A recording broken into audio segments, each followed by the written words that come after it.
आज के इस वीडियो में लोग देखने वाले हैं कक्षा 10वीं की गणित का प्रश्नावली 3.1। तो प्रश्नावली 3 जो है यानी इकाई 3 आपकी क्या है?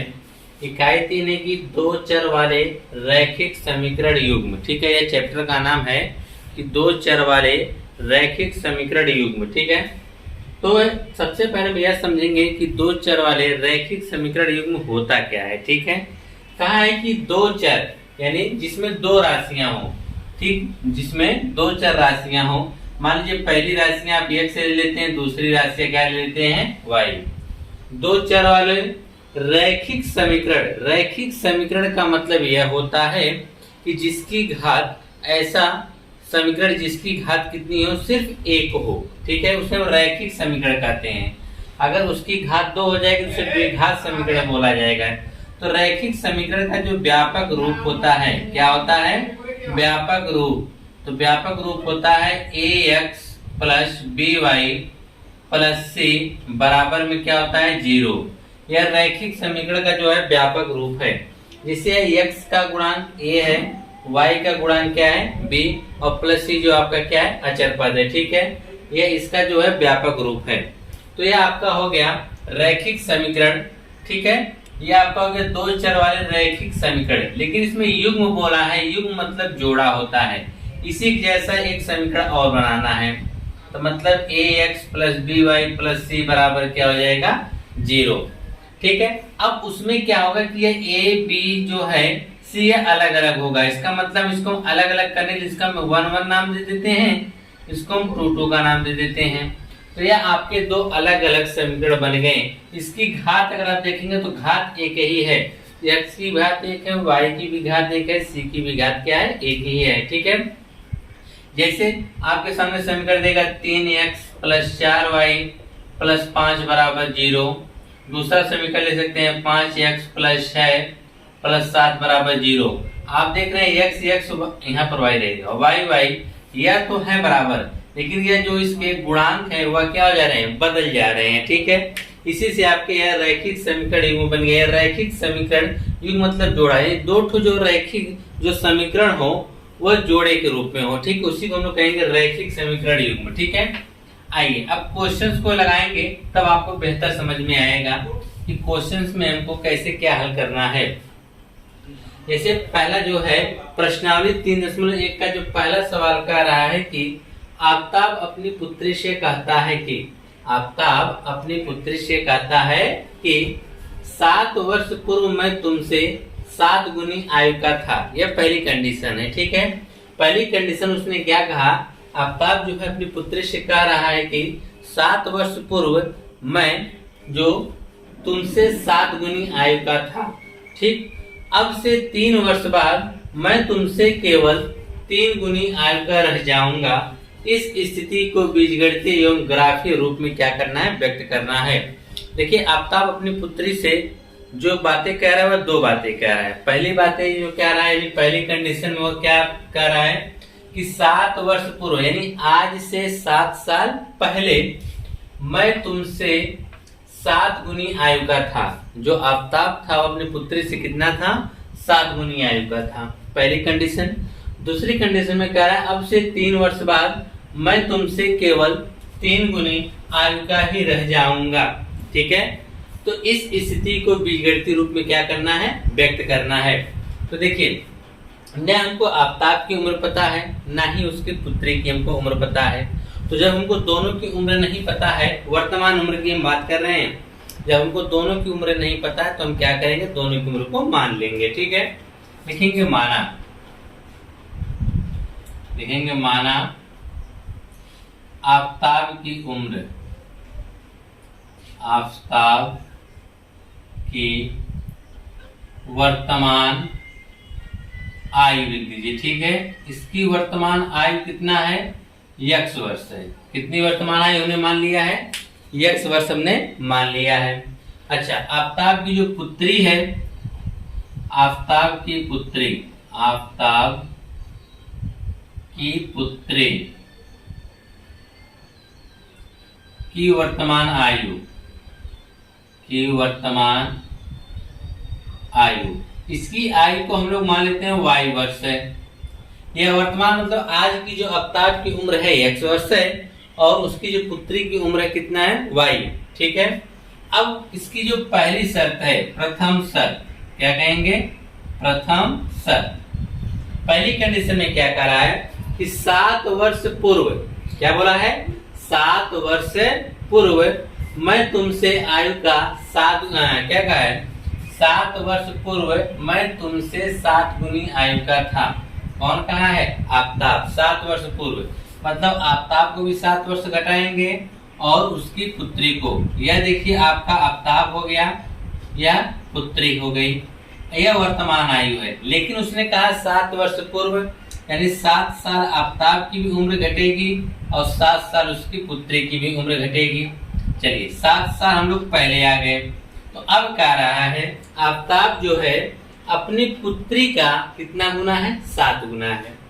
देखिए आफ्ताब अपनी पुत्री का कितना है, 7 गुना है, यानी अपनी पुत्री का मतलब गुणा 7 गुना है, तब जाके दोनों क्या आएगा, बराबर। जैसे एग्जाम्पल ले हम बता दें कि 12 है जो 3 का 4 गुना है, हम क्या कहेंगे, 12 3 का 4 गुना है, तो 4 का गुणा किधर करेंगे, 3 में करेंगे, तभी तो दोनों पक्ष बराबर होंगे। देखिए का जहां आ जाता है तो समझिए वहां पे गुणा लगेगा। जैसे 12 जो है वह 3 का 4 गुना है, ये नहीं बोला जाएगा, तो 4 का गुणा कहाँ होगा, 3 में, तभी तो दोनों पक्ष बराबर होंगे। तो यहाँ आफ्ताब है, यह उसकी पुत्री है, तो आफ्ताब जो है अपनी पुत्री का कितना है, 7 गुना है, तो उसमें 7 का हम गुणा कर देंगे। ठीक है, अब इस समीकरण को हम बनाएंगे, हो जाएगा x माइनस 7 बराबर 7 के गुणा करेंगे तो 7y माइनस 70 कितना हो जाएगा, 49 हो जाएगा। 7 को पक्षांतर कर देते हैं तो x बराबर 7y माइनस 49 तो था ही, 7 को उधर करेंगे तो क्या हो जाएगा, प्लस 7, तो x बराबर 7y पहले से है माइनस, अब देखिए माइनस है या प्लस है, माइनस 49 में अगर आप 7 जोड़ेंगे तो आपको माइनस 42 मिलेगा। तो आपको एक x बराबर समीकरण मिल गया 7y माइनस 42। कोई जरूरी नहीं कि इसके बराबर में आप 0 ही करेंगे। ठीक है, हमको संबंध मिल गया कि जो ये x होगा वह 7y जो होगा उससे 42 क्या होगा, कम होगा। यह हमारे लिए समीकरण नंबर क्या बन गया, 1 बन गया। अब दूसरी शर्त इसकी क्या है, जरा उसको भी समझ लेते हैं कि दूसरी शर्त में उसने आपके सामने क्या बात रखी है। अब से मतलब आज की बात कर रही है, वर्तमान की बात कर रहा है। अब से 3 वर्ष बाद मैं तुमसे केवल 3 गुनी आयु का रह जाऊंगा। कौन कहा है, आफ्ताब, कि अब से 3 वर्ष बाद। चलिए पहले हम 3 वर्ष बाद पहुंचते हैं।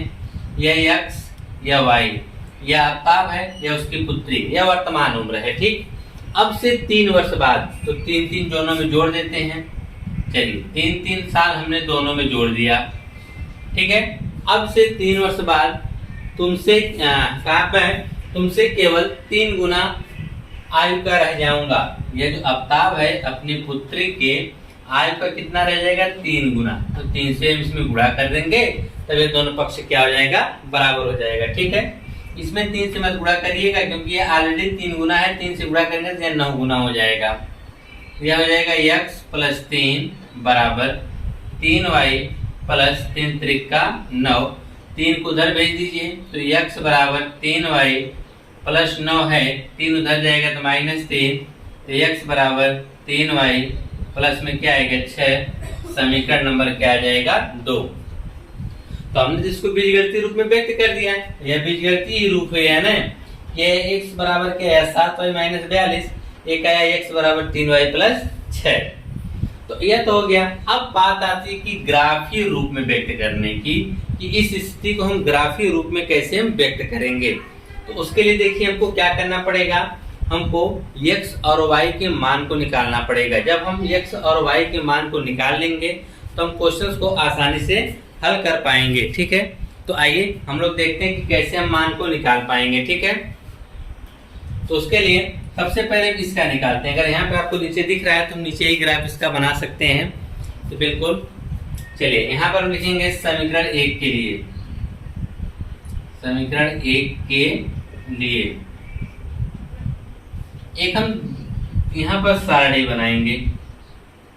ठीक है, ये हमारी सारणी बनेगी यहाँ पर ऐसे। इसमें हमारे x के मान रहेंगे, इसमें y के। देखिए अब हम क्या करेंगे, इधर हम रफ कार्य कर रहे हैं, ठीक है, इधर तरफ हम रफ कार्य कर देते हैं। ये आपका रफ कार्य है। समीकरण एक क्या कह रहा है कि जो x है वह 7y माइनस कितना है 42 है। अब हमको क्या करना है, x और y के कम से कम 3 मान निकालने पड़ेंगे, ठीक है। 2 में भी काम हो जाएगा लेकिन हम लोग 3 निकालेंगे, ठीक है। तो हम अपने मन से x या y किसी एक का मान रखेंगे, ठीक है। अगर हम मान लेते हैं कि हम किसका रखते हैं, y का रखते हैं, तो मान लेते हैं कि अगर हम y का रखते हैं, लिख देते हैं कि y बराबर 7 रखने पर अपने मन से, कोई जरूरी नहीं कि आप 7 ही रखें, आप 0 भी रख सकते हैं, 2 भी रख सकते हैं, कुछ भी रख सकते हैं, इसके लिए आप स्वतंत्र हैं। अगर हम y बराबर 7 रखेंगे तो x बराबर क्या आएगा, 7 गुणे y की जगह 7 हो जाएगा, माइनस में क्या हो जाएगा 42, तो x बराबर 49 हो जाएगा, हम इससे 42 घटा देंगे तो x बराबर कितना आएगा 7 आएगा, ठीक है। अगर हमने 7 रखा, y बराबर क्या रखा था 7, तो x बराबर भी हमको क्या मिला 7 ही तो मिला। अब हम यहाँ पर क्या करेंगे, फिर एक दूसरा मान हम रखेंगे, ऐसे ऐसे करके 3 बार चेक करेंगे। इस बार तो हमने 7 रखा था, क्यों ना इस बार हम 8 रख के देखें। चलिए y बराबर जब हम 8 रख रहे हैं तो x बराबर हमको क्या मिलेगा 7 गुणे y का मान 8 रखेंगे और माइनस क्या होगा 42, तो x बराबर 7 बटे कितना आएगा 56, 56 में से 42 घटाएंगे तो कितना आएगा 14 आएगा। जब हमने y बराबर 8 रखा तो हमको x बराबर कितना मिला 14 मिला, कितना मिला 14 मिला। उसी प्रकार से हम और भी मान को रख सकते हैं। चलिए इस बार हम लोग y बराबर 6 रख के देखते हैं, 6 रखिए 5 रखिए, जो आपकी इच्छा हो। चलिए हम 6 रख देते हैं। जब y बराबर 6 रखेंगे तो x बराबर क्या मिलेगा 7 गुणे x, y की जगह क्या रखेंगे 6 माइनस 42, तो x बराबर 7 6 42 माइनस 42, तो x बराबर क्या मिला 0। जब हमने y बराबर क्या रखा 6, तो x बराबर हमको क्या मिला 0। तो ये हमारे लिए सारणी बन के रेडी हो गया, ठीक है। अगर आपको पूरा दिख रहा होगा तो अच्छे से समझ में आएगा। जी बिल्कुल दिख रहा है। तो यह समीकरण 1 के लिए आपने यहाँ पे ये सारणी बना दिया है, ठीक है। इसी प्रकार से आप क्या करेंगे, दूसरे के लिए भी बनाएंगे, दूसरे समीकरण के लिए, ठीक है। लिखेंगे यहाँ पर समीकरण 2 के लिए, समीकरण 2 के लिए। अब समीकरण 2 के लिए हम क्या बनाएंगे, सारणी। चलिए सारणी हम बना देते हैं समीकरण 2 के लिए भी, तभी तो हम इसके मान को निर्देशांक ज्यामितीय चतुर्थांश में व्यक्त कर पाएंगे। या x हो जाएगा और या y। समीकरण 2 हमारा क्या है, समीकरण 2 है, चाहे आप यहाँ पे लिख सकते हैं। समीकरण 2 हमारा है x बराबर 3y प्लस 6, यह हमारा समीकरण 2 है। तो अब हमारे पास यह रफ कार्य फिर आ गया करने के लिए, x बराबर 3y प्लस 6। देखिए अगर हम y बराबर 1 रखते हैं, देखते हैं मुझबानी, अगर हम y बराबर 1 रखेंगे क्या होगा 3 1 कम 3, और 3 और 6 कितना हो जाएगा 9, यानी x बराबर हमको 9 मिलेगा कब, जब हम y बराबर 1 रख रहे हैं। अगर आपने y बराबर 1 रखा है, यहाँ पे 1 रखेंगे 3 1 कम 3, 3 6 9, तो x बराबर कितना आएगा 9। जिसको ना समझ में आए वो लोग खुद से मान रख के हल कर लें, ठीक है। अगर हम y बराबर 2 रखते हैं, जब 2 रखेंगे तो 3 में कितना जाएगा 6, और 6 से कितना जाएगा 12, कब, जब हमने y बराबर 2 रखा।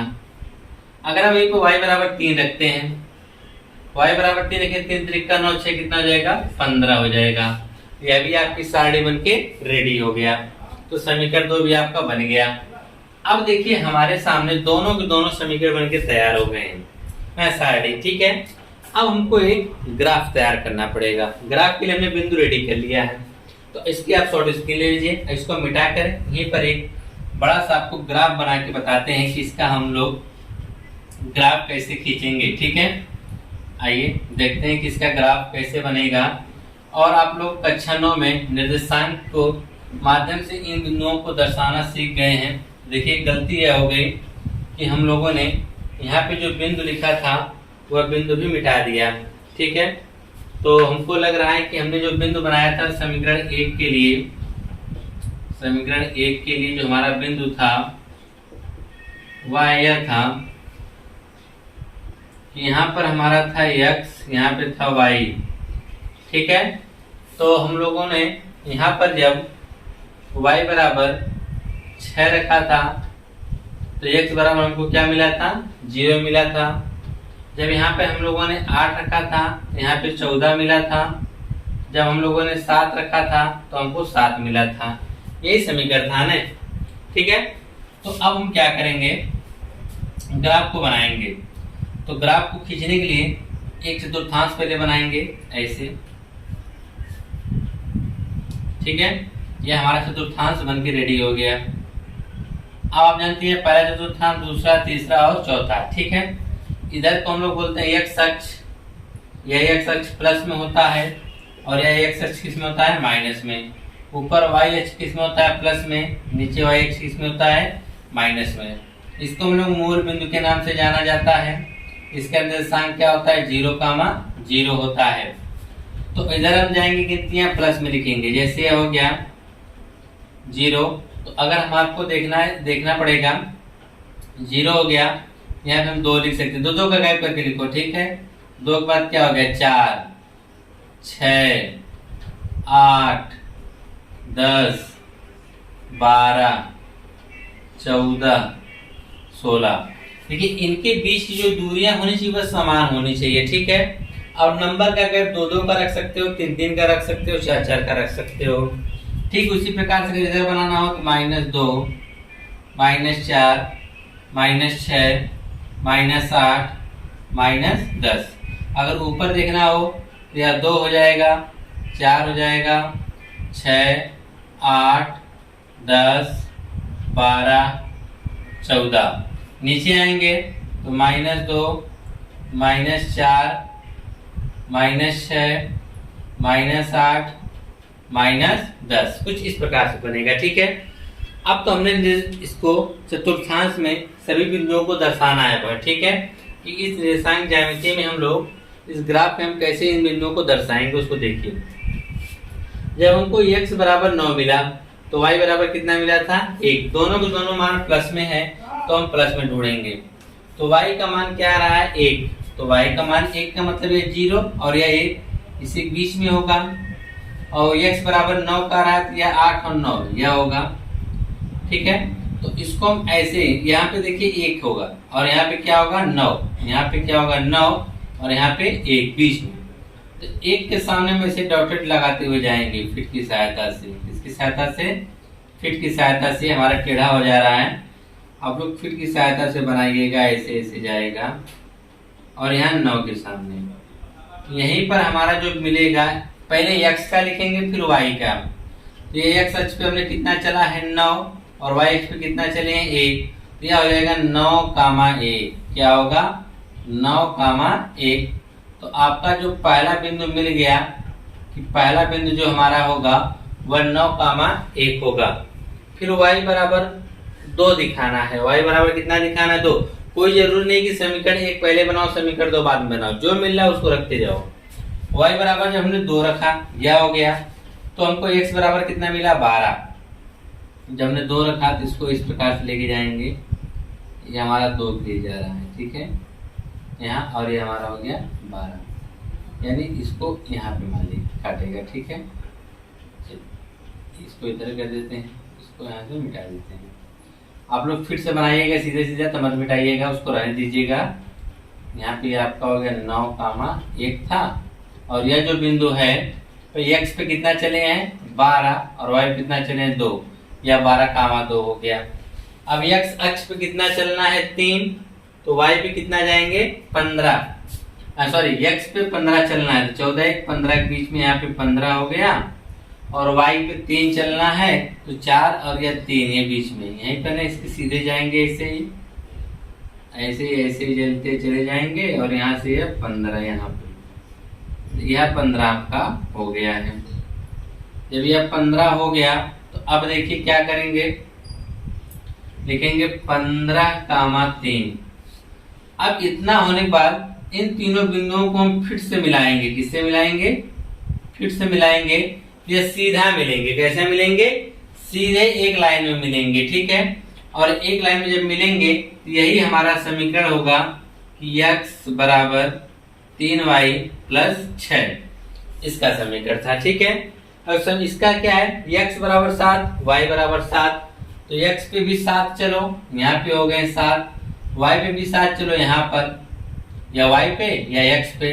इसको ऐसे उठा के ऊपर की तरफ लेके जाएंगे, इसको उठा के ऐसे लाएंगे और दोनों यहाँ पे एक दूसरे को ऐसे काटेंगे, ठीक है। और जहाँ पे एक दूसरे को टच करेंगे वहीं पर आपका क्या बनेगा, 7, पहला बिंदु मिल गया। दूसरा बिंदु 8, 14, x पे 8 चलना है, इस पे 14, यहाँ पर यह आपका हो गया 14, देखिए। और यहाँ पे इसका क्या हो गया 8, ये ऐसे सीधे जाएगा, ऐसे ऐसे ऐसे यहाँ पे यह हमारा क्या हो गया 8। तो x पे कितना चला है 14, y पे 8। चलिए इसको मिटा देते हैं, इसकी कोई जरूरत नहीं है, बस बिंदु को ढूंढना था। यह 7, है ना, तो यहाँ पे रहा होगा, ठीक है। अगला जो है हमारा x बराबर y बराबर 6, तो x बराबर हमको क्या मिला था 0, क्या मिला था 0, यानी x अक्ष पे है तो 0 है, ठीक है। और हमको y अक्ष पे कितना चलना है 6, यहाँ पर यह हो गया, ठीक है। अगर हमारा x अक्ष पे 0, y पे 6 चलना है और यहाँ पर गलती यह हो गई है कि हम लोग उल्टा मान को रख दिए हैं, मान को उल्टा, पहला तो 7, y पे 8 चलना है, तो हम लोग y पे 8 यहाँ पे गलती चल रही है उल्टा। y पे 8 चलना है तो देखिए y पे कितना चलना 8, तो 8 यहाँ पे यह हो गया, ठीक। और x अक्ष पे 14 है, यहाँ पे यह हो गया 14, यहाँ से ऐसे ऐसे ऐसे उठ के यहाँ जाएगा और यह 8 उठ के यहाँ से ऐसे जाएगा, यहाँ पे मिलेंगे दोनों। देखिए गलतियां हो रही थी, ठीक है, गलती सबसे हो सकती है। यह हो जाएगा 14, 8, ठीक। पहला बिंदु यह, दूसरा बिंदु यह, तीसरा बिंदु कह रहा y पे 6 और x पे 0, x पे चलना ही नहीं, y पे 6 चलना है, तो 6 यहाँ हो गया। अब देखिए ये तीनों एक सीध में आ गया, अगर इनको मिलाते हुए एक रेखा खींची जाए तो यह तीनों एक सीध में आएंगे, ठीक है।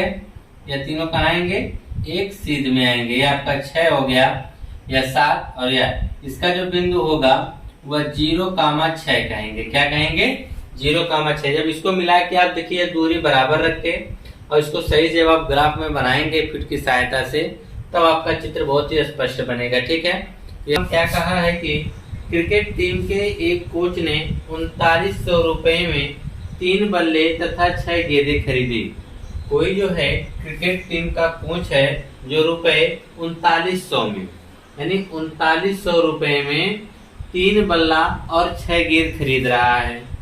फिर बाद में उसने एक और बल्ला तथा उसी प्रकार की 3 गेंद रुपए 1300 में खरीदी, ठीक है। अब यानी वह एक बल्ला और उसी प्रकार की 3 गेंदें और खरीद रहा है, जिस तरह से उसने 6 गेंदें खरीदी है, तो उसका जो टोटल मूल्य एक बल्ला 3 गेंद का जो मूल्य आ रहा है वह 1300 रुपए आ रहा है। इस स्थिति को बीजगणित तथा ज्यामितीय रूप में क्या करना है, व्यक्त करना है। तो देखिए इसमें 2 बातें कही गई हैं। पहली कंडीशन में आपसे कहा गया है कि 3 बल्ला 6 गेंद 3900 में, फिर दूसरी कंडीशन एक बल्ला और 3 गेंदें जो है 1300 रुपए में खरीदी गई है। तो सबसे पहले इसे बीजगणित के रूप में व्यक्त करेंगे, फिर उसके बाद हम इसे ग्राफी यानी ज्यामितीय रूप में क्या करेंगे, व्यक्त करेंगे। तो हम लोग इसको हल करते समय इस चीज का ध्यान रखेंगे कि सबसे पहले हम एक बल्ले और एक गेंद का मूल्य निकाल लेते हैं, फिर उसके बाद आसानी से हम हल कर सकते हैं। इसका सलूशन के लिए सबसे पहले आप एक बल्ले और एक गेंद के मूल्य को मान लीजिए। लिखेंगे माना एक बल्ले का मूल्य या एक बल्ला का मूल्य, एक बल्ला का मूल्य, इसका मूल्य हम मान लेते हैं कितना है, x रुपए है एक बल्ले का मूल्य। और एक गेंद का मूल्य कितना है उसको भी मान लेंगे, एक गेंद का मूल्य बराबर, इसको मान लेते हैं y रुपए है, कितना है y रुपए है। बल्ले का मूल्य हम 100 रुपए मान लिए और गेंद का मूल्य कितना मान लिए, y। तो अब पहली कंडीशन में क्या कर रहा है, 3 बल्ले और 6 गेंद खरीद रहा है। इसकी प्रथम शर्त, ठीक है, प्रथम शर्त में इसने क्या कहा है, आपसे कहा है कि 3 बल्ले और 6 गेंदें, एक बल्ले का मूल्य x, 3 बल्ले का मूल्य कितना होगा, 3x हो जाएगा। ठीक है, उसी में हम गुणा कर देंगे। ठीक है, एक का जो x होगा तो 3 का कितना होगा, x plus x plus x, यानी एक बल्ला, दूसरा बल्ला और तीसरा x x x मिला कितना x, 3x। ठीक है, तो वहां 3x हो गया और 6 गेंदें हैं, तो हम यहाँ पर एक गेंद का मूल्य y है तो 6 गेंद का मूल्य कितना होगा, 6y। तो दोनों को जोड़ दिया जा रहा है तो टोटल कितने रुपए के बराबर हो रहा है, 3900 रुपए। कितने रुपए के बराबर हो रहा है, 3900 रुपए के बराबर आ जा रहा है। तो आप इसे चाहे तो काट भी सकते हैं, काट के छोटा किया जा सकता है। जैसे 3 से कटेंगे, 3 से कटेगा, 6 भी कटेगा और यह भी कटेगा। तो इसको जब काटेंगे तो आ जाएगा x प्लस 3 दूना 6, 2y आ जाएगा और 13 3 39 यानी 1300 आ जाएंगे। ठीक है, अब चाहे तो हम इसको यहीं पर समीकरण 1 मान सकते हैं या जिसे हम चाहे पक्षांतर भी कर सकते हैं। ठीक है, तो हम चाहे चलो इसको यहीं पर समीकरण 1 मान लीजिए, फिर जो देखा जाएगा आगे देखा जाएगा। ठीक है, उसी प्रकार से भी इसकी दूसरी शर्त क्या कह रही है उसको भी देख लिया जाए। दूसरी शर्त, तो दूसरी शर्त में क्या कहा गया है कि वह एक बल्ला और उसी प्रकार की 3 गेंदें खरीद रहा है। तो एक बल्ला का मूल्य कितना है, x प्लस उसी प्रकार की 3 गेंदें, एक गेंद का y, तो 3 गेंद का कितना हो जाएगा, 3y हो जाएगा।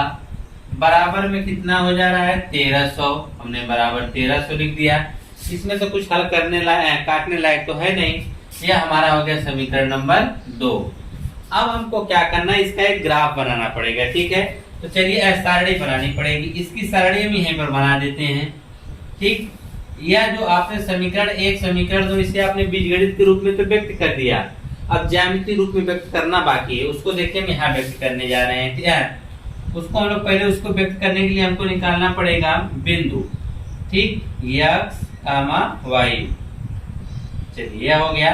तो आप चाहे यहाँ पे समीकरण 1 का है तो समीकरण 1 के नीचे हम इसका निकाल देते हैं। ठीक है, और यहाँ पे हम जिसका निकालेंगे समीकरण 2 का, इसका निकालेंगे समीकरण 2 का निकालेंगे। ठीक, यहाँ हो जाएगा x, यहाँ हो जाएगा y। ठीक है, अब क्या करेंगे, तो इसका रफली कार्य करेंगे। ठीक है, रफली कार्य जब हम करेंगे तब देखिए क्या होगा। जैसे कि दिया है पहला x प्लस 2y बराबर में कितना, 1300। अब हम इसमें क्या करेंगे, अपने मन से किसी मान को रखेंगे। ठीक, ऐसा कर लेते हैं, 2y को उधर कर लेते हैं। तो x बराबर हो जाएगा 1300 माइनस 2y। x कितना हो जाएगा, 1300 माइनस 2y हो जाएगा। अब हम क्या करेंगे कि यहाँ पर y का मान रखेंगे, अपने मन से कितना रख दिया जाए। मान लीजिए कि हम y बराबर 300 रख रहे हैं। y बराबर कितना रख रहे हैं, 300। तो x बराबर हमको क्या मिलने वाला है, 1300 माइनस 2, y का मान कितना रखेंगे, 300। तो जाएगा 3 दूनी 600, घटा देंगे कितना आ जाएगा, 700 आएगा। कितना आएगा, 700। वैसे भी आप देखिए कि 3 रखेंगे, 3 दूनी 6 और 1300 में से 600 घटाएंगे कितना आएगा, 700। देखिए जब हमने y का मान 300 रखा तो x का मान हमको कितना मिला, 700 मिला। ठीक, अगर हम यहीं पर y का मान कितना रख दें, 400 रख दें। यह मान अपने मन से आपको रखना है। 400 रखेंगे तो यहाँ हो जाएगा 4 दूनी 800 घटाएंगे। ठीक, और 1300 में से अगर हम 800 घटा दें तो कितना आएगा, 500 आएगा। कितना आएगा, 500 आएगा। अगर हम यहाँ पे 400 रख रहे हैं तो यहाँ पे कितना आएगा, 500 आएगा। अगर हम y बराबर 500 रख दें तब y बराबर हम 500 रखेंगे तो 5 दूना 10, 1000 हो जाएगा। कितना हो जाएगा, 1000। और 1300 में से 1000 घटाएंगे कितना आएगा, 300 आएगा। तो अगर हमने यहाँ पर कितना रखा, हमने 500 रखा तो x बराबर कितना आया, 300 आया।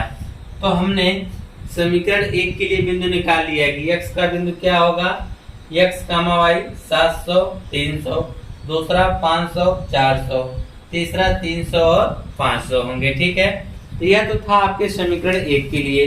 इसी प्रकार से हम निकालेंगे समीकरण 2 के लिए भी। ठीक है, समीकरण 2 के लिए हम कैसे क्या करेंगे, जो हमारा दे रखा है x प्लस 3y बराबर 1300 है, 3y को उधर कर दो पहले, 1300 माइनस 3y। अब इसमें भी वही मान अपना अंदाजा रखना शुरू करिए। मान लीजिए कि हम y बराबर कितना रख दे रहे हैं, 200 रख दे रहे हैं। किसके बराबर, y बराबर हम कितना रख रहे हैं, 200। अगर हम 200 रख रहे हैं तो कितना हो जाएगा, 1300 माइनस 3 दूनी 2 का रखें, 3 दूनी 600 हो जाएगा। घटाएंगे तो कितना आएगा, 700 आएगा ने। अगर हमने y बराबर 200 रखा, सॉरी हाँ, हमने y बराबर 200 रखा तो x बराबर कितना मिला, 700 मिला। अगर हम y बराबर कितना रख दें, 300, ये आपकी मर्जी है, आप 100, 150, 200, 300, 400, 500 जो आपकी इच्छा आप रख सकते हैं। ठीक है, माइनस में भी रख सकते हैं, कोई जरूरी नहीं कि प्लस में आप रखें। तो अगर हम y बराबर 300 कर रहे हैं, यहाँ 3 त्रिका 900 हो जाएगा, और इसमें घटाएंगे कितना आ जाएगा, 400। अगर हम y बराबर 300 रखेंगे तो यहाँ कितना आएगा, 400। अगर हम यहाँ y बराबर 400 कर दें, 400 करेंगे तो 4 3 1200 हो जाएगा यहाँ पर, और घटाएंगे कितना आ जाएगा, 100। अगर हमने y बराबर 400 रखा तो इसके बराबर क्या आ गया, 100। ठीक है, तो यहाँ पे समीकरण 2 के लिए भी हमने बिंदु ज्ञात कर लिए हैं। समीकरण 2 का भी बिंदु हमको मिल गया है। ठीक है, अब रह गई बात इसको ग्राफ में दर्शाने की। तो आ जाइए हम लोग ग्राफ बना के यहाँ पे दर्शा भी देते हैं। इसी में इसका ग्राफ बहुत जल्दी आसानी से बन जाएगा। कुछ इस प्रकार से हमको बना लेना है। ठीक है, तो यहाँ पर हमारा मूल बिंदु हो जाएगा 0, 0 हो जाएगा। ठीक है, अब आगे बात देखने वाली बात ये, हमारा x अक्ष इधर माइनस होगा, इधर x अक्ष क्या होगा, प्लस, यहाँ y अक्ष प्लस होगा, और नीचे की तरफ y अक्ष क्या होगा, माइनस में होगा। अब बिंदुओं को दर्शाना है तो आप लोग ध्यान से देखिएगा। आप लोग स्केल की सहायता से जो यहाँ पर बिंदु हम लेंगे उनके बीच की दूरियां समान रखिएगा। ठीक है, पैमाना जो हमको मानना पड़ेगा कि हम कितनी कितने की गैपिंग रखें। तो हमारी जितनी भी संख्याएं 100, 200, 300, 400 के इसके रूप में है, तो हम लोग पैमाना भी 100 के अंतराल पे रखेंगे। ठीक है, तो आप यहाँ पर थोड़ी सी दूरी लेकर यहाँ पे हमारा क्या हो जाएगा, 100, फिर हमारा क्या हो जाएगा, 200, फिर कितना हो जाएगा, 300, फिर 400, 500, 600, यहाँ पर हमारा जो हो जाएगा 700। ठीक है, तो x का जो हमारा मान अधिकतम है वह 700 है। ठीक है, आप उसे आगे भी बढ़ा सकते हैं, 800 भी कर सकते हैं, 900 भी कर सकते हैं, 1000 भी कर सकते हैं, लेकिन यह बीच की दूरी बराबर ही रखिएगा, तभी आपका सही ग्राफ बनेगा। अब यहाँ पर हम आएंगे तो हो जाएगा -100, इधर करेंगे तो -200, इधर चलेंगे तो -300, इधर चलेंगे तो -400। 1-1 सेंटीमीटर करके आप मान रखेंगे, सब ग्राफ एकदम सही बनेगा। ठीक है, ऊपर की तरफ जाएंगे तो प्लस होगा, यानी 100, 200, यहाँ पे आएगा 300, यहाँ पे आएगा तो 400, यहाँ पे आएगा तो 500, यहाँ पे आएगा तो 600। अगर नीचे की तरफ जाएंगे तो ये माइनस हो जाएगा, -100, -200, ठीक है, -300, -400। ठीक है, अब ग्राफ में हमको दर्शाना है, तो चलिए दर्शाया जाए। जैसे अगर हम x अक्ष पे 700 चलेंगे तो y अक्ष पे हमको 300 चलना पड़ेगा। सभी के सभी मान प्लस में है, तो हमको 700 x अक्ष पे चलना, y अक्ष पे 300। तो x अक्ष पे देखिए 700, x अक्ष यह है प्लस की तरफ इधर, तो 100, 200, 300, 400, 500, 600, 700 यहाँ पर कह रहा है। और y पे कितना चलना है, 300। यहाँ पर यहाँ 700 है और यहाँ पे 300 है। अब दोनों को मिलाएंगे इस तरह से, डॉटेड लाइन से इसको ऐसे मिलाएंगे। ठीक है, यहाँ तक इसको ऐसे लेके जाएंगे और यहाँ 700 ऐसे लेके आएंगे, और दोनों जहाँ एक दूसरे को काटेंगे वही वह बिंदु होगा। और इस बिंदु का हम पहले x अक्ष का लिखेंगे, x अक्ष से कितनी दूरी पर है, 700, और यहाँ पर कितना यह है, यह आपका है 300। यानी यह जो बिंदु होगा वह 700 का मान 300 का होगा। अगला जो है x अक्ष पे 500 चलना, y अक्ष पे 400 चलना है। x अक्ष पे 500 का मतलब यहाँ पर, और इस पे 400 का मतलब यहाँ पर, मिला दीजिए, यह आपका 400 जाएगा ऐसे धीरे धीरे। ठीक है, और यहाँ से आपका क्या चलेगा 500 ऐसे, ठीक है। और यहाँ पर जो 500 चलेगा, यह जो आपका बिंदु होगा यह हो जाएगा आपका 500, कितना हो जाएगा 500, 400 हो जाएगा। अगला है x अक्ष पे 300, y अक्ष पे 500। x अक्ष पे 300 का मतलब यहाँ पर और y अक्ष पे 500 मतलब यहाँ पर। तो 500 को ऐसे लेके जाना है यहाँ इस तरफ क्षैतिज में, और जब इसको हम 300 से लेके जाएंगे 500 तक, ठीक है। यह बिंदु हो गया। तो x अक्ष पे हमने चला है 300, y अक्ष पे चला है 500, तो 300, 500। अब आप देखेंगे ये तीनों बिंदु, ठीक है, फिर से मिलाएंगे तो एक ही सीधी रेखा में आपको ये तीनों बिंदु मिलेंगे। तीनों बिंदु कहाँ मिलेंगे? एक ही सीधी रेखा में मिलेंगे। और यह आपके पहले समीकरण को जो बिंदु है उसको आपने ग्राफीय रूप से दर्शा दिया है। उसी प्रकार से हमको दूसरे वाले को भी दर्शाना है। तो आइए दूसरे वाले को भी दर्शाया जाए। कहा है कि x पे 700 चलना है, y पे 200 चलना है। x अक्ष पे कितना चलना है? 700। तो 700 देखिए x अक्ष पे यहाँ पर है, लेकिन y पे कितना चलना है? 200। तो y पे जब हमको 200 चलना है तो 200 यहाँ पर ये है ना, तो 200 हम ऐसे लेके जाएंगे यहाँ से, ठीक है। और ये 700 वाली लाइन तो ऑलरेडी गई हुई है यहाँ, ठीक है। यह जो बिंदु आपका होगा वह कितना होगा? 700, 200, 700, 200 होगा, ठीक है। अगला जो है आपका, यह डॉटेड लाइन आप मिटा भी सकते हैं, कोई दिक्कत नहीं है, रहने भी दे सकते हैं, हटा भी सकते हैं, ठीक है। लेकिन वो बिंदु एकदम उसको मत मिटाइएगा, वो बिंदु ही तो आपको बताएंगे ना कि यह रेखा कैसे, यह रेखा किस तरफ से जा रही, सीधी जा रही, तो सीधी रेखा पे सभी बिंदु होने चाहिए।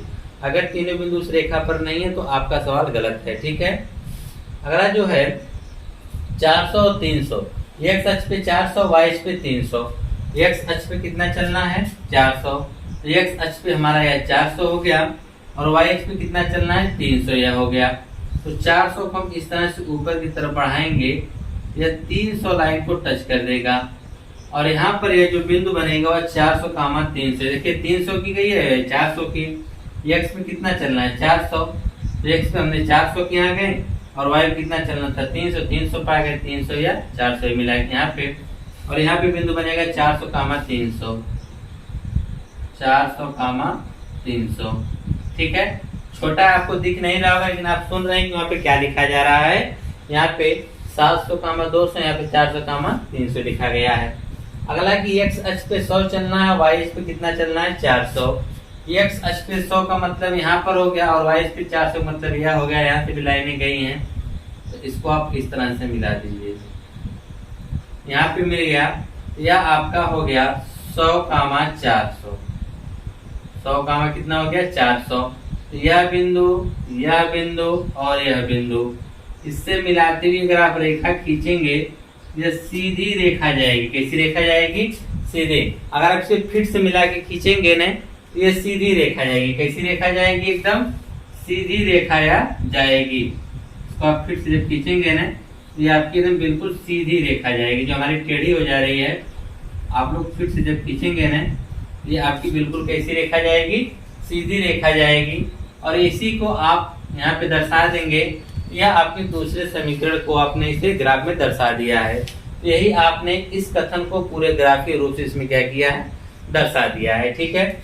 यहाँ पे समीकरण जो है बीजगणितीय रूप में हो गए, और यह जो आपके सामने ग्राफ बना हुआ है यह ज्यामितीय रूप इसका हो गया, ठीक है। आइए नेक्स्ट देखिए, तीसरे प्रश्न में क्या कह रहा है आपसे। कहा है कि 2 किलोग्राम सेब और 1 किलोग्राम अंगूर का मूल्य किसी दिन 160 रुपए था। 1 महीने बाद 4 किलो सेब और 2 किलोग्राम अंगूर का मूल्य ₹300 हो जाता है।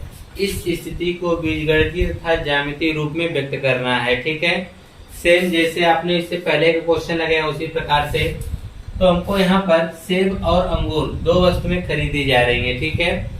किसी दिन 2 किलो सेब और 1 किलो अंगूर का मूल्य 160 था। फिर महीने भर के बाद 4 किलोग्राम सेब और 2 किलोग्राम अंगूर का मूल्य कितना हो जाता है? 300। इसी स्थिति को किसके रूप में, बीजगणितीय और ज्यामितीय रूप में क्या करना है, व्यक्त करना है। ठीक है, तो हम कहेंगे माना, ठीक है, सेब और अंगूर का मूल्य हम अलग अलग निकाल लेते हैं। कहेंगे माना 1 किलोग्राम सेब का मूल्य, 1 किलोग्राम सेब का मूल्य, इसको हम मान लेंगे कितना है, x रुपए है। उसी प्रकार से हम अंगूर का मान लेंगे कि 1 केजी अंगूर का मूल्य, 1 केजी अंगूर का मूल्य, अंग्रेजी क्या कहते हैं, अंगूर का जो मूल्य हम इसे y रुपए मान लेते हैं कि 1 किलो जो है अंगूर का मूल्य कितना है, y रुपए है। तो इसमें पहली शर्त और दूसरी शर्त, दो शर्त दिया हुआ है। इसको हम पहले प्रथम शर्त देखते हैं क्या कहा है। प्रथम शर्त के अनुसार देखिए उसने क्या कहा है कि 2 किलो सेब, अगर एक सेब का x तो 2 किलो का सेब का कितना हो जाएगा, 2x, और 1 किलो अंगूर, तो 1 किलो अंगूर का मूल्य कितना है, y, दोनों को मिलाने पे कितना हो जा रहा था, 160 रुपए दिया था। 2 किलो सेब 1 किलो अंगूर का मूल्य कितना था, 160। ठीक, ये सीधे सीधे दिख रहा है, इसको हम समीकरण नंबर 1 बना के क्या करेंगे, छोड़ देंगे। आ रहे दूसरी शर्त पर। इसकी दूसरी शर्त क्या है, दूसरी शर्त में वह आपसे कह रहा है कि 1 महीने बाद 4 किलो सेब और 2 किलो अंगूर का मूल्य 300 हो जाता है। यानी सेब का जो मूल्य पहले x था, अब 4 किलोग्राम सेब का मूल्य कितना हो जाएगा, 4x। ठीक, और 2 किलो अंगूर और 2 किलो अंगूर मतलब 1 किलो का y, तो 2 किलो का कितना हो जाएगा, 2y। तो दोनों का जब जोड़ा गया सेब और अंगूर का टोटल मूल्य कितना हो गया, 300 के बराबर। यानी सेब का x तो 4 किलो सेब तो 4x हो गया, 1 किलो अंगूर का y तो 2 किलो अंगूर तो 2y, टोटल मिलाएं तो कितना हो गया, 300 रुपए। x कट सकते हैं, इसको काट देंगे 2 से, तो हो जाएगा 2x प्लस y बराबर कितना हो जाएगा, 150। यह हम समीकरण नंबर 2 इसे हम बना लेंगे। तो यह जो कहा गया कथन था, इसको हमने बीजगणितीय रूप में व्यक्त किया। अब ज्यामितीय रूप में व्यक्त करना है, उसके लिए हमको क्या बनानी पड़ेगी, एक सारणी बनानी पड़ेगी। तो हम एक सारणी बना लेते हैं यहाँ पर। ठीक है, ज्यामितीय रूप में व्यक्त करने के लिए यहाँ x हो जाएगा या y, इसके कम से कम 3 मान आप निकालेंगे। ठीक है, 1 2 3। उसी प्रकार से समीकरण 2 के लिए भी आप वही से प्रोसेस अपनाएंगे। ठीक है, यह हो जाएगा x, यह हो जाएगा y, इसके लिए 3 खाने भी हमने बना दिए हैं। अब इसको हम लोग रफ कार्य करके निकालेंगे इसके मान। समीकरण 1 क्या कह रहा है कि 2x प्लस y बराबर कितना है, 160। ठीक है, अब यहाँ पे किसी एक को पक्षांतर कर दीजिए। तो चलो हम 2x को पक्षांतर कर देते हैं, y को इसलिए नहीं करेंगे, अगर हम y को करेंगे इधर तो बार बार हमको 2 से भाग करना पड़ेगा, जो मिलेगा। उससे अच्छा है कि 2x के ही कर दो। तो अगर हम 2x को इस साइड जब हम कर दे रहे हैं तो उसके बाद देखिए हमको क्या करना पड़ेगा। तो ये हमारा हो जाएगा y बराबर 160 माइनस 2x। ठीक है, अब अपने मन से x का कुछ भी मान रखते जाइए। जैसे मान लीजिए हमने x बराबर 50 रख दिया, तो y बराबर 160 माइनस 50 रखेंगे, 50 गुना कितना हो जाएगा, 100। तो y बराबर हमको कितना मिल जाएगा, 60। अगर हम लोग x बराबर, यहाँ पे हम लोग किसके बराबर रखें, x बराबर, हमने x का मान 50 रखा। चलिए हम इसको अलग मार्कर से लिख देते हैं। जब हमने x का मान कितना रखा, 50, तब हमको y का मान कितना मिला, 60 मिला। और उसी प्रकार से अगर इसे हम 60 कर दें, तब x का मान हम 60 करेंगे तो 60 दूना कितना हो जाएगा, 120। तो 160 में से 120 घटाएंगे तो कितना आएगा, 40। तो अगर हमने x का मान 60 किया तो y का मान हमको कितना मिला, 40 मिला। तो आप इसको चाहे तो x का मान आप 40 ही कर दो। चलो 40 कर देते हैं। जब 40 करेंगे तो 40 दूना कितना हो जाएगा, 80। तो y का मान हमको कितना मिलेगा, 80 मिलेगा। अगर हमने x का मान कितना किया, 40, तो y का मान हमको कितना मिला, 80 मिला। कितना मिला, 80 मिला। ठीक है, तो यह हो गया समीकरण 1 के लिए बिंदु। उसी प्रकार से 2 का भी हम करेंगे। 2 में यहाँ पे देखिए क्या दे रखा है, दे रखा है 2x प्लस y बराबर कितना, 150। 2y को उधर करो तो y बराबर हो जाएगा 150 माइनस 2x। ठीक है, x का मान उठा के रखना शुरू करो। अगर हम x का मान कितना रखते हैं 50, चलो डायरेक्ट हल करते हैं। x का मान 50 रखेंगे तो 50 गुना 100 और 150 में से 100 घटाएंगे कितना बचेगा 50। अगर हम x का मान 40 रखते हैं, x का मान अगर हम 40 रखेंगे यह आ जाएगा कितना 40 गुना 80, तो 150 में से आप 80 घटाएंगे कितना बचेगा 70। अगर हम x का मान 60 रख देते हैं तब 60 रखेंगे तो यह हो जाएगा 60 गुना 120, तो 150 में से 120 घटाएंगे कितना बचेगा 30 बचेगा। तो यह देखिए आपने सभी बिंदुओं को निकाल लिया है, ठीक है। इस प्रकार से आप निकाल सकते हैं। अब उसके बाद देखिए अब बनाना है ग्राफ, ठीक है। इस साइड से लिए हम ग्राफ बना देते हैं। हमारे पास जो भी बिंदु है वह प्लस में है और यह 10 20 30 के रूप में है, ठीक है। मैक्सिमम अगर हम x की वैल्यू देखें तो वह 60 है और y की भी देखें कितना है 80 है, ठीक है। तो हम यहाँ पे ग्राफ बनाना स्टार्ट करते हैं कि ग्राफ हम किस प्रकार से बनाएंगे। तो देखिए ग्राफ यहाँ पे हम बनाएंगे इस प्रकार से, ठीक है। तो इसको हम और इस साइड कर देते हैं क्योंकि जब माइनस वाला मान है ही नहीं तो क्या ज्यादा दिक्कत, उधर बढ़ाएं, ठीक है। ये आपका हो गया। इसको ऊपर की तरफ कर लेते हैं क्योंकि यह मान हमारा 80 तक जाएगा, बड़ा मान है, ठीक है। इसको हम इसमें मिला देते हैं। अब बिंदुओं का निर्धारित करना शुरू करिए। यह आपका मूल बिंदु हो गया 0, 0।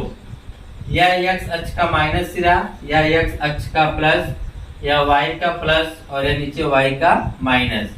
तो यहाँ पे हम रखेंगे कितना 10 20 30 40 50 60 70 80, ठीक है। आगे भी हम कंटिन्यू कर सकते हैं लेकिन ये बीच की दूरी बराबर रखिएगा। यह हो जाएगा 10 20 30 40 50 60 70 80, ठीक है। नीचे की अगर हम बात करें तो यह हो जाएगा आपका -10 -20 -30 -40। इधर चलेंगे तो -10 -20। आवश्यकता अनुसार आप ऐसे बढ़ा सकते हैं, लेकिन ध्यान दीजिएगा ग्राफ बनाते समय आप इनके बीच की दूरियां जो रखेंगे समान रखेंगे, ठीक है। ठीक उसी प्रकार से इसकी भी आप रख सकते हैं। अगर दूरी बीच में समान रखेंगे तो आपका ग्राफ बहुत ही सही से बनेगा। और इसमें देखिए समीकरण 1 के लिए अगर हम देखें तो x पे कितना चलना पड़ेगा 50, तो y पे कितना चलना पड़ेगा 60। तो x पे आप 50 चलिए, तो अगर हम x पे 50 चलेंगे और y पे कितना चलना पड़ेगा 60, तो x पे 50 यहाँ और y पे 60 यहाँ। तो इसको हम ऐसे ऐसे बढ़ाएंगे आगे की तरफ और यहाँ 50 वाला ऐसे जाएगा, ठीक है। दोनों यहीं पे काटेंगे, ठीक है। जब यहाँ पे दोनों एक दूसरे को कट करेंगे तो यह बिंदु कौन सा बनेगा, तो x अक्ष पे कितना चले हैं 50 और y अक्ष पे कितना चले हैं 60, तो 50 का मान क्या बनेगा 60। अब x अक्ष पे 60 चलिए, x अक्ष पे कितना चलिए 60, तो यह x अक्ष पे हमने 60 चला तो y पे कितना चलना पड़ेगा 40, 40 यहाँ पर है। यह y पे हमने 40 चला और x पे कितना चलना है 60, यह लीजिए x पे 60 चल दिया गया। तो x अक्ष पे 60 और y अक्ष पे 40, तो हो गया बिंदु 60 का मान 40। अगला है x अक्ष पे 40 चलिए, y अक्ष पे 80 चलना पड़ेगा। x अक्ष पे आपको कितना चलना है, x अक्ष पे आपको 40 चलना है, तो x अक्ष 40 तो यहाँ पे है, तो y अक्ष पे कितना चलना पड़ेगा 80, 80 ऊपर यहाँ पर है। 80 को इस प्रकार से बढ़ाया जाएगा और 40 को इस प्रकार से, ठीक है। दोनों जाएंगे एक दूसरे कहीं पे कट कर देंगे। ये आप लोग फिर से बनाएंगे, ठीक है। तो यहाँ पर आपका जो ये कटिंग होगा, ये देखिए मेरी लाइन थोड़ा तिरछा हो गई, आप लोग फिर से बनाइएगा तो सीधी जाएगी, ठीक है। आप लोग सीधा एकदम बनाइएगा। तो आप लोग यह देखेंगे कि हमारा हो गया 40 और ये हमारा हो गया 80, 40 कामा 80। अब यह तीनों बिंदु हमारे जो एक सीधी रेखा में आएंगे, ठीक है। एक ही रेखा में यह जो हमारे तीनों के तीनों बिंदु हैं यह हमारे क्या होंगे, एक ही रेखा में आ जाएंगे, ठीक है।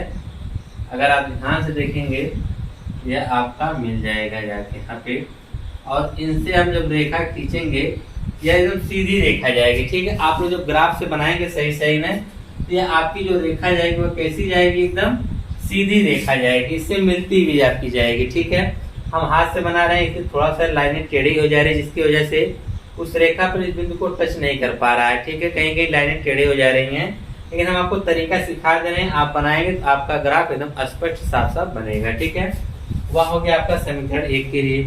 उसी प्रकार से हम बात करेंगे समीकरण 2 के लिए। तो x पे 50 तो y पे भी 50। ठीक है, x पे 50 तो y पर भी कितना चलना पड़ेगा, 50। तो x पे तो 50 तो ऑलरेडी यहाँ पे चले हैं, y पे 50 यह चलना बाकी है। यहाँ पे इसको हम ऐसे मिलाएंगे यहाँ पर। ठीक है, तो वहां पर जब जाएंगे यह आपका हो जाएगा कौन सा बिंदु, 50,50। कौन सा बिंदु हो जाएगा, 50,50 हो जाएगा।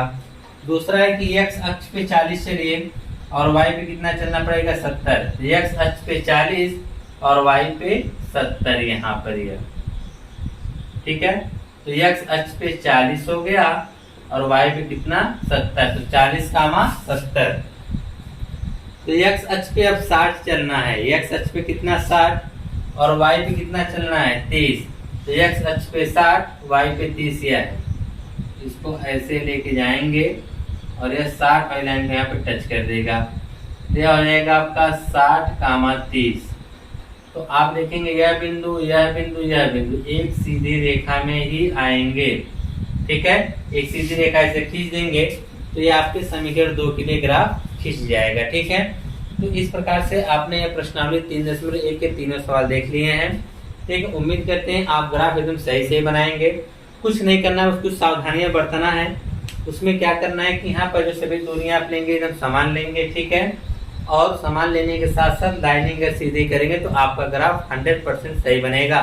और ध्यान दीजिए, अगर आप ग्राफ बना रहे हैं तो अगर एक ही लाइन पर तीनों बिंदु नहीं आ रहे हैं तो कहीं ना कहीं आप गलती कर रहे हैं। ठीक है, या आप मान निकालने में गलती कर रहे हैं या ग्राफ खींचने में। ग्राफ खींचने में गलती सिर्फ क्या कर सकते हैं, कहीं ऐसा है कि इसमें आप 50,50 देख के तो 50,50 पे यहाँ पे लगा देंगे, लेकिन इसमें 40,70 दे रहा है तो आप उल्टा खींच दिए, 70 x पे खींच दिए और 40 जो है y पे खींच देंगे तो आपका ग्राफ गलत बन जाएगा। ध्यान से खींचिएगा, आपका ग्राफ एकदम सही से बनेगा। एक ही रेखा पर वह सभी तीनों के तीनों बिंदु आएंगे।